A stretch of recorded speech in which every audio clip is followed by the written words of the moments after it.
اللهم صل على محمد وعلى محمد. بسم الله الرحمن الرحيم. الحمد لله الذي جعلنا من المتمسكين بولاية أمير المؤمنين. اللهم إياك نعبد وإياك نستعين. الصلاة والسلام بالتحية والإكرام على أشرف الأنبياء والمرسلين وأولاده الطيبين الطاهرين المعصومين، ثم الصلاة والسلام على السيدة المعصومة الرازية المرزية عالمة غير معلمة السيدة فاطمة الزهراء صلوات الله عليها، ولعن الله تعالى على أعدائهم أجمعين. أما بعد، فقد قال حق سبحانه تعالى في كتابه المجيد وفرقان الحميد. بسم الله الرحمن الرحيم. يوم ندعو كل أناس بإمامهم. بلندتر صلوات. اللهم صل على محمد وعلى محمد. دعائے مالکان عزت، آج کے اس ذکر کی عزت کے طفیل بانیان مجلس، ناظرین مجلس اور سامعین مجلس کی توفیقات میں اضافہ فرمائے. خداوند متعال سوائے غم معصومین علیہم السلام کے دنیا کا کوئی غم نہ دکھائے. یا مالک ہر طرح کی تمام مشکلات سے نجات فرمائے، اور شہنشاہ عالمیان آج کے ذکر کا صدقہ بانیان جناب سید انتصار شاہ صاحب کے جتنے بھی مرحومین ہیں، ناظرین و سامعین کے مرحومین ہیں، شہدائے ملت جعفریہ ہیں، میرا مالک تمام کو جوار معصومین میں جگہ عطا فرمائے. ہمارے آقا، ہمارے مولا، ہمارے صاحب العصر کے ظہور میں تعجیل فرمائے. آج کی یہ مجلس مخصوص و منسوب کی گئی ہے اس شہنشاہ معظم کے ساتھ جو اقلیم امامت کے دوسرے تاجدار ہیں اور آل محمد میں سے پہلے محمد ہیں. کیا بات ہے. آج کی گفتگو اس شہنشاہ معظم کے ساتھ منسوب ہے کہ جو آل محمد ہو کے پھر محمد ہے. بہت خوب. شہنشاہ معظم سرکار حضرت امام حسن مجتبی کی شان کریمی کو بیان کرنے کے لیے یہ ایک جملہ ہی کافی ہوگا کہ آج تذکرہ اس آقا و اس مولا کا ہے جو حسین کے بھی امام ہے. کیا بات ہے. حضرت امام حسن مجتبی علیہ السلام کی ذات اقدس پہ جب بھی گفتگو کی جائے، جب بھی بات کی جائے، کوئی تحریر لکھی جائے، کوئی تقریر کی جائے، کوئی کتاب پڑھی جائے، تو ایک لفظ سرکار حضرت امام حسن مجتبی کی سیرت میں موجود ہوتا ہے، جو ہر تحریر اور ہر تقریر میں آپ کو پڑھنے اور سننے کو ملتا ہے. صلح امام حسن. آج کی اور کل کی دو مجالس میں ہم کوشش کریں گے کہ تاریخی اعتبار سے اس تاریخ کی گہرائی میں جایا جائے کہ آخر اس لفظ کے پیچھے حقیقت کیا ہے. کیونکہ اس کو تاریخ میں لکھا ضرور گیا ہے، یہ واقعہ ہوا ضرور ہے، لیکن اس واقعے سے دشمن نے بھی خاطر خواہ فائدہ اٹھایا ہے، اور اس ایک جملے کی وجہ سے بہت سے لوگوں کو ایک شیلٹر مہیا کیا گیا ہے امام حسن علیہ السلام کی صلح کے عنوان کے ساتھ. یعنی کہ صلح امام حسن مجتبی ہدایت کے لیے اور امت کو بچانے کے لیے تھی، نہ کہ کچھ شخصیات کو بچانے کے لیے تھی. بے شک.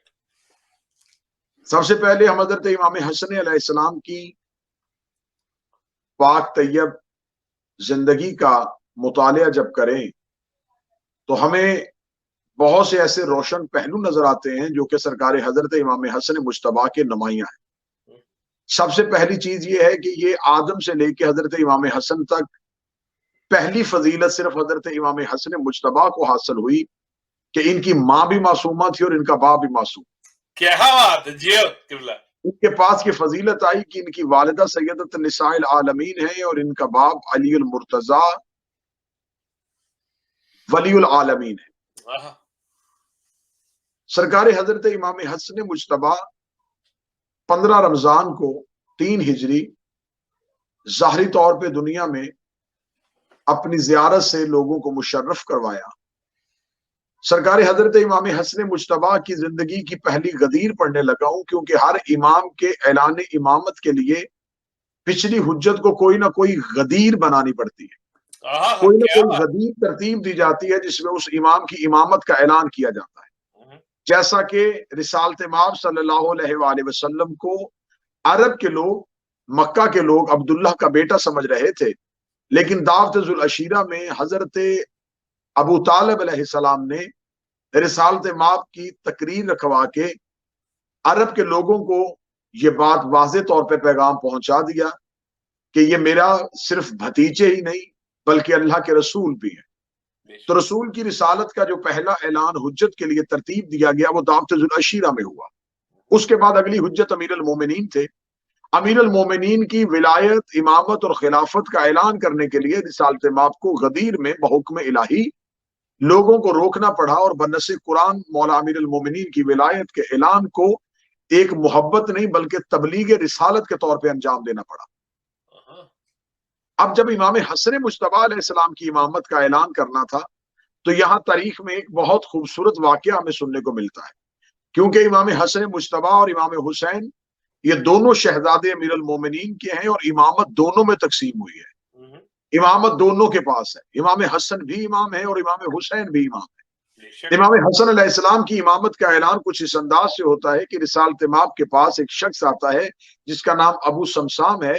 اس کو اہل سنت کتابوں نے بھی لکھا اور ہماری کتابوں میں تو یہ موجود ہے، لیکن ابو سمسام جب رسالت مآب کے پاس آتا ہے تو رسالت مآب اس کو کہتے ہیں کہ تم اپنے قریہ، اپنے گاؤں کے 80 قبائل کو اگر مسلمان کرتے ہو تو میں تمہیں 80 اونٹ سرخ اور سفید سیاہ آنکھوں والے یمن کی چادروں سے لدے ہوئے دوں گا۔ یہ شخص اپنے قریہ، اپنے گاؤں کے 80 قبائل کو مسلمان کرنے کے بعد جب یہ مدینہ میں آتا ہے تو رسالت مآب دنیا سے پردہ فرما چکے ہیں اور خلافت کا دور ہے، خلیفۃ المسلمین تخت پہ موجود ہے۔ یہ خلیفۃ المسلمین کے پاس جاتا ہے اور رسالت مآب کا کیا ہوا وعدہ دربار میں دہراتا ہے، تو دربار سے اسے یہ کہا جاتا ہے کہ رسالت مآب اپنی چند چیزوں کے علاوہ کچھ بھی نہیں چھوڑ کے گئے، ہم تمہیں 80 اونٹ سرخ اور سفید جو عرب کے قیمتی ترین اونٹ ہیں یہ کہاں سے لا کے دیں۔ ابو سمسام دربار میں کھڑا ہو کے یہ کہتا ہے کہ باخدا رسول تو کہتے تھے کہ اپنے وعدے کو پورا کرو، لیکن ایسا کیوں ہو گیا کہ وہ اپنا ہی وعدہ نہ پورا کر سکے۔ جب رسالت مآب کی عزت پہ حرف آ رہا تھا تو سلمان محمدی ابو سمسام کا ہاتھ پکڑتے۔ اب تک تاریخ نویس کو یہ واقعہ لکھتے ہوئے سمجھ نہیں آ رہی تھی کہ رسالت مآب نے کبھی بھی کسی کو کلمہ پڑھانے کے لیے کسی اجرت کا وعدہ نہیں کیا تھا، یہاں یہ وعدہ کیوں ہوا، پھر ابو سمسام کو تحریر کیوں لکھ کے دی گئی۔ لیکن شاید بلکہ یقیناً حجت خدا اس راز الہی سے واقف تھی کہ وہ دور شدید ہوگا اور اس دور میں امام حسن کی امامت کا اعلان کیا جائے گا۔ ابو سمسام کو امیر المومنین کے دروازے پہ لایا جاتا ہے اور امیر المومنین ابو سمسام سے کہتے ہیں کہ صبح کو وادی احزاب میں آ جانا، وہاں ہم نبی کے وعدے کو پورا کریں گے۔ اور صرف یہ اعلان ابو سمسام تک نہیں جاتا بلکہ اعلان کروا دیا جاتا ہے اور شہر میں منادی کروا دی جاتی ہے کہ جس نے رسول اکرم صلی اللہ علیہ وآلہ وسلم کے وعدے کو پورا ہوتا دیکھنا ہو وہ کل وادی احزاب میں پہنچ جائے۔ وادی احزاب میں ایک مجمع امڑ آتا ہے، لوگ یہ حیرت میں ورطہ حیرت میں مبتلا ہوتے ہیں کہ آخر اتنی وسیع تعداد 80 اونٹ سرخ اور سفید آنکھوں والے، جس میں 1 یا 2 اونٹ تو یہاں شہر مدینہ سے دستیاب ہو سکتے ہیں، اتنے اونٹوں کو ایک رات میں اکٹھا کرنا اور پھر یمن کی چادریں یمن سے منگوانا اور یمن پہ وہی چادریں یمن کی ان اونٹوں پہ لاد کے ابو سمسام کو دینا، یہ وعدہ علی نے کیسے کر دیا اور وہ کیسے پورا کرے گا۔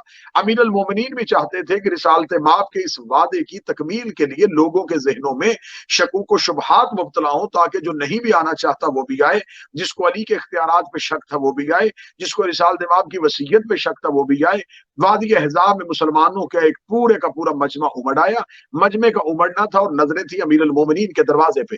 امیر المومنین تاریخ کہتی ہے اس شان کے ساتھ اپنے گھر سے نکلے کہ ایک ہاتھ میں حسن ہے اور دوسرے ہاتھ میں حسین ہے، شہزادوں کو لیے ہوئے وادی احزاب میں پہنچتے اور وادی احزاب میں پہنچتے اپنے ہاتھ سے ایک عصا، وہی عصا جو موسیٰ کے ہاتھ میں ہوا کرتا تھا، جو تبرکات انبیاء کے وارث امیر المومنین کے ہاتھ میں تھا، امیر المومنین وہی عصا امام حسن کے ہاتھ میں دے کے کہتے ہیں اے حسن نانا کے وعدہ کو پورا کر دیجئے۔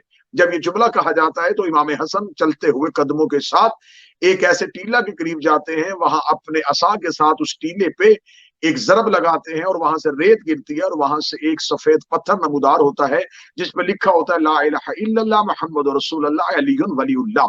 جناب حسن اس پتھر کو ہٹاتے ہیں اور اس میں سے ایک رسی کو برآمد کرتے ہیں اور رسی کو برآمد کر کے ابو سمسام کے ہاتھ میں دیتے ہیں اور کہتے ہیں ابو سمسام چلنا شروع کر۔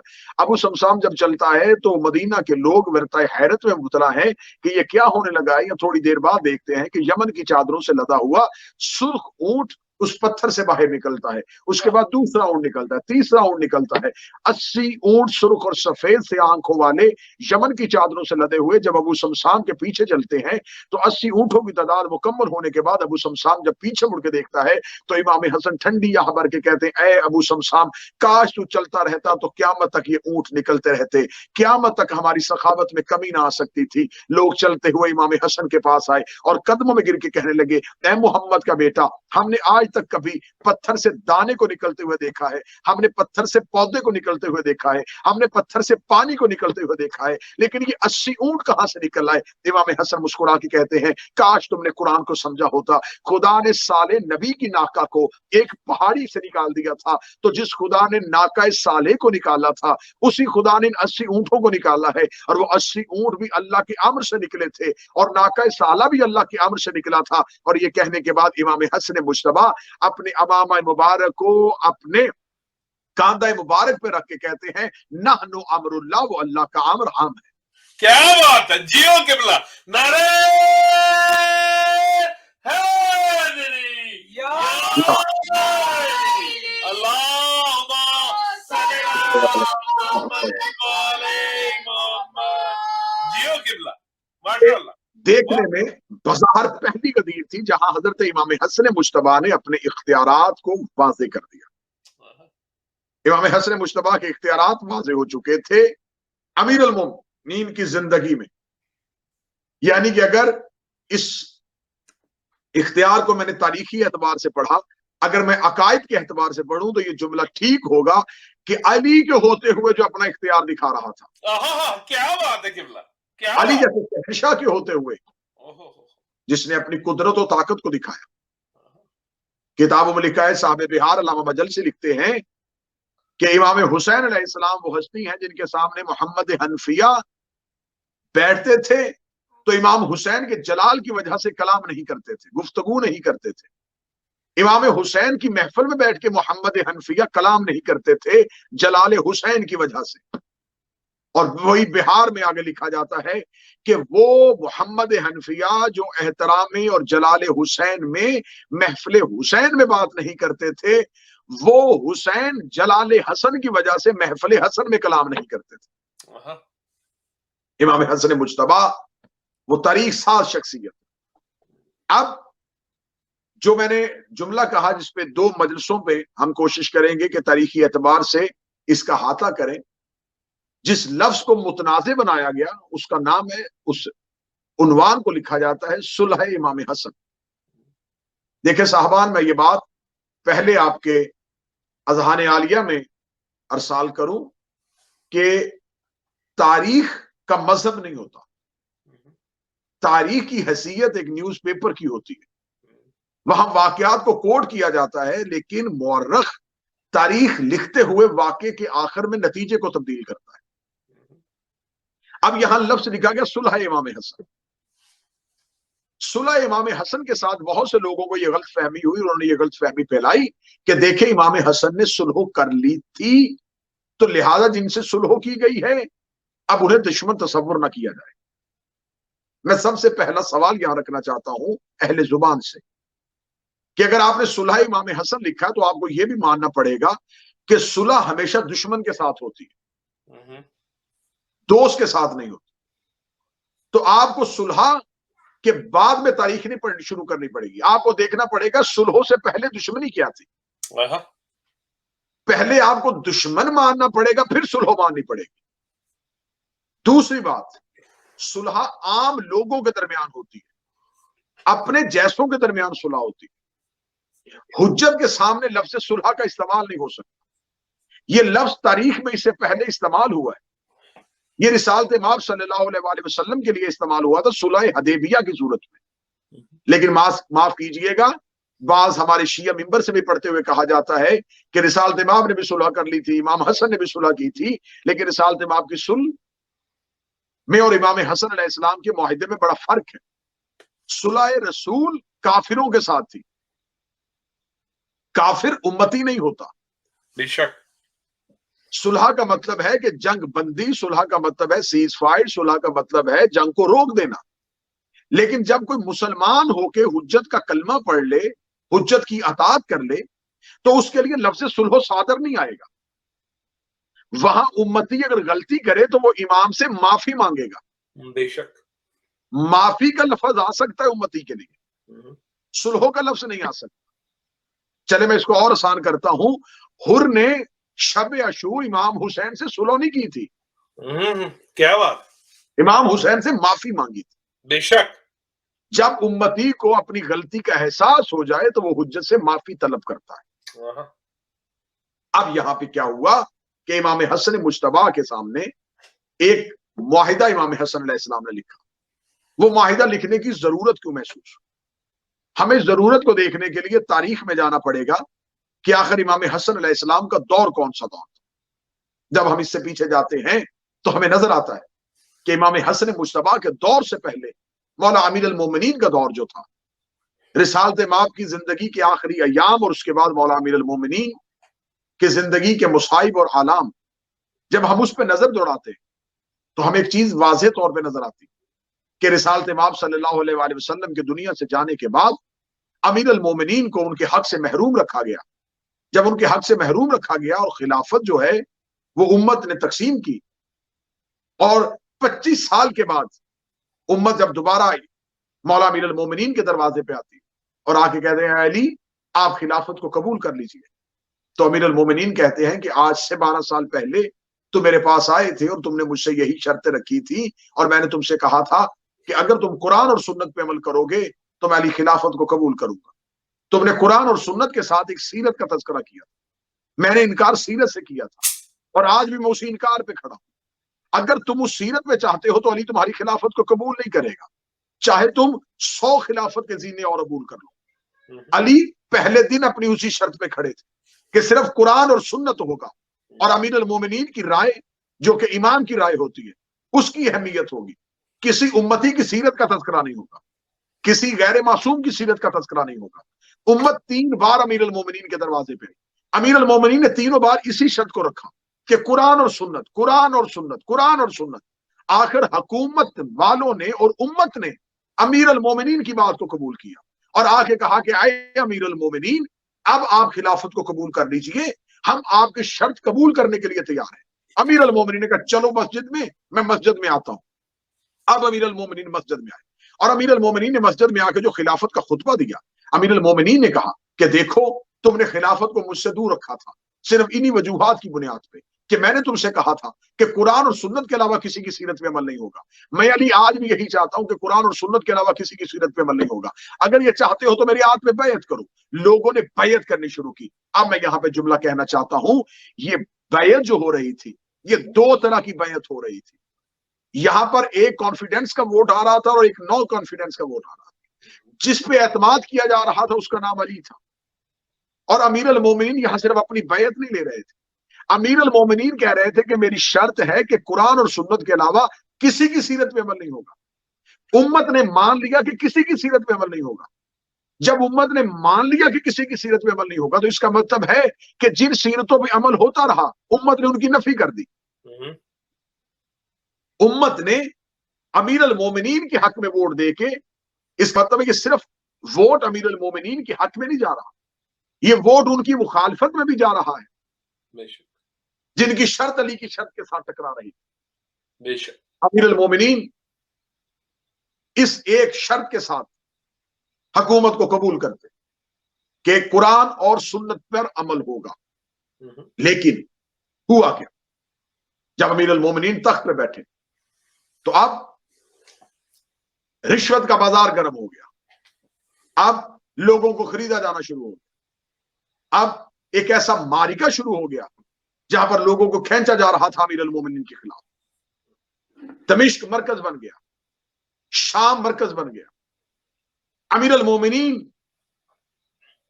کی مخالفت میں، عداوت میں، امیر المومنین کے نظام حکومت سے گھبرائے ہوئے، امیر المومنین کے دین مسلط کرنے کے ڈر کے خوف، ان تمام وجوہات نے لوگوں کا ایک جمع غفیر شام کی طرف روانہ کر دیا۔ اب امیر المومنین اس مجمع کو دوبارہ واپس لینا بھی نہیں چاہتے تھے۔ میں امام حسن علیہ السلام کی جنگ پڑھنے لگا ہوں۔ مولا اس لشکر کو واپس بھی نہیں لینا چاہتے۔ جب مولا اس لشکر کو واپس بھی نہیں لینا چاہتے تھے تو امیر المومنین نے 2 مارکے کیے، جمل، صفین۔ جمل اور صفین میں امیر المومنین کے مقابلے پہ آنے والے یہودی یا عیسائی نہیں تھے، یہ وہی لوگ تھے جو امیر المومنین کی مخالفت میں وہاں سے گئے تھے۔ صاحبان یہاں میں ایک عرض کروں، دیکھیں جنگ اور جہاد میں بڑا فرق ہوتا ہے۔ جنگ اور ہے، جہاد اور ہے۔ جنگ اور امام معصوم کبھی جنگ نہیں کرتا، امام جب بھی کرتا ہے جہاد کرتا ہے۔ جنگ اور جہاد میں وہ فرق ہے جو فاقے میں اور روزے میں ہوتا ہے۔ فاقے میں بھی بھوکا رہنا ہوتا ہے، روزے میں بھی بھوکا ہونا رہتا ہے۔ فاقے اور روزے میں عبادت روزے میں ہوتی ہے، فاقے میں نہیں۔ کیوں؟ وہاں عبادت کی نیت ہوتی ہے۔ جنگ میں اور جہاد میں یہ فرق ہے، جہاد اسلام کی عبادات میں سے ایک عبادت ہے، اور جب عبادات میں سے ایک عبادت ہے تو یہاں میں سوال رکھوں گا کہ ہر عبادت کا خدا نے وقت معین کیا ہے۔ نماز ہر وقت نہیں پڑھی جا سکتی۔ فجر کا وقت، ظہرین کا وقت، مغربین کا وقت، نماز اوقات میں پڑھی جاتی۔ روزے رمضان میں واجب کیے گئے، زکوٰۃ مالدار پہ کی گئی، حج امیر پہ کیا گیا۔ ہر عبادت معین اور محدود ہے اپنی شرائط کے ساتھ۔ جیسے ہر وقت نماز نہیں پڑھی جا سکتی، ویسے ہی ہر وقت جہاد نہیں کیا جا سکتا۔ نماز کی اذان ہوتی ہے، جہاد کا حکم امام دیتا ہے۔ بے شک مثلا جہاد انتہائی سینسٹیو ایشو ہے۔ مثلا آپ نماز کے لیے کھڑے ہوئے، آپ نے دیکھا کہ شاید نماز کا وقت ہو گیا، لیکن آپ کی وہ شاید غلط تھی، نماز کا وقت ابھی نہیں ہوا تھا اور آپ نے نماز پڑھ لی، یا نماز کا وقت گزر چکا تھا تو آپ نے نماز پڑھ لی۔ شریعت میں آپ کے لیے گنجائش ہے، کیونکہ آپ نہیں جانتے تھے کہ نماز کا اوقات اور نماز کا وقت کیا ہے، لیکن آپ نے اول وقت جان کے نماز پڑھی، تو شریعت میں آپ کو سزا نہیں ہے۔ آپ نے رمضان میں روزہ رکھا تھا، آپ سے غلطی سے پانی پیا گیا، جبکہ آپ کی نیت نہیں تھی روزہ توڑنے کی، آپ سے غلطی سے پانی پیا گیا، تو آپ کے لیے یہاں پر بھی عبادات میں گناہ کا تصور موجود نہیں۔ سبحان اللہ۔ لیکن جہاد میں یہ چیز نہیں ہے۔ نماز غلط ٹائم میں پڑھ لو، روزہ غلطی سے کھول لیا جائے، کچھ کھا لیا جائے، لیکن جہاد میں اگر گردن غلطی سے کٹ گئی تو واپس کیسے آئے گی؟ لہذا جہاد میں غلطی کی بھی گنجائش نہیں۔ اب یہ جہاد کون دے گا؟ جب معصوم حکم دے گا۔ اور خدا کی پالیسی کیا ہے؟ جب حضرت موسیٰ تندور میں تھے آگ نے اثر نہیں کیا، جب فرعون کے دربار میں تھے تو کوئلے سے ہاتھ جل گیا، کیونکہ تندور میں حضرت موسیٰ کا مقام تھا، دربار میں حضرت موسیٰ کا امتحان تھا۔ خدا حجت کے لیے پالیسی تبدیل کر دیتا ہے۔ رسالت امام مکہ میں تھے، مصلحت نہیں تھی، جنگ نہیں کی، مدینہ میں آئے، اذن آ گیا، جنگ کر دی۔ رسول کے بعد امیر المومنین، مصلحت تھی، تلوار روک لی، جمل آئی، تلوار نکال لی، صفین آئی، تلوار نکال لی۔ مولا علی کے بعد امام حسن کا دور آیا، مصلحت نہیں تھی، تلوار نیا میں رکھ لی۔ مولا حسین کا دور آیا، تلوار پھر نکل آئی۔ تو ہر دور میں حجت جب جہاد کرتی ہے تو حجت امت کی مرضی کے مطابق جہاد نہیں کرتی، امت دین خدا کی تشہیر کے لیے جہاد کرتی۔ اب حضرت امام حسن مجتبی اس دور میں جب یہ لوگ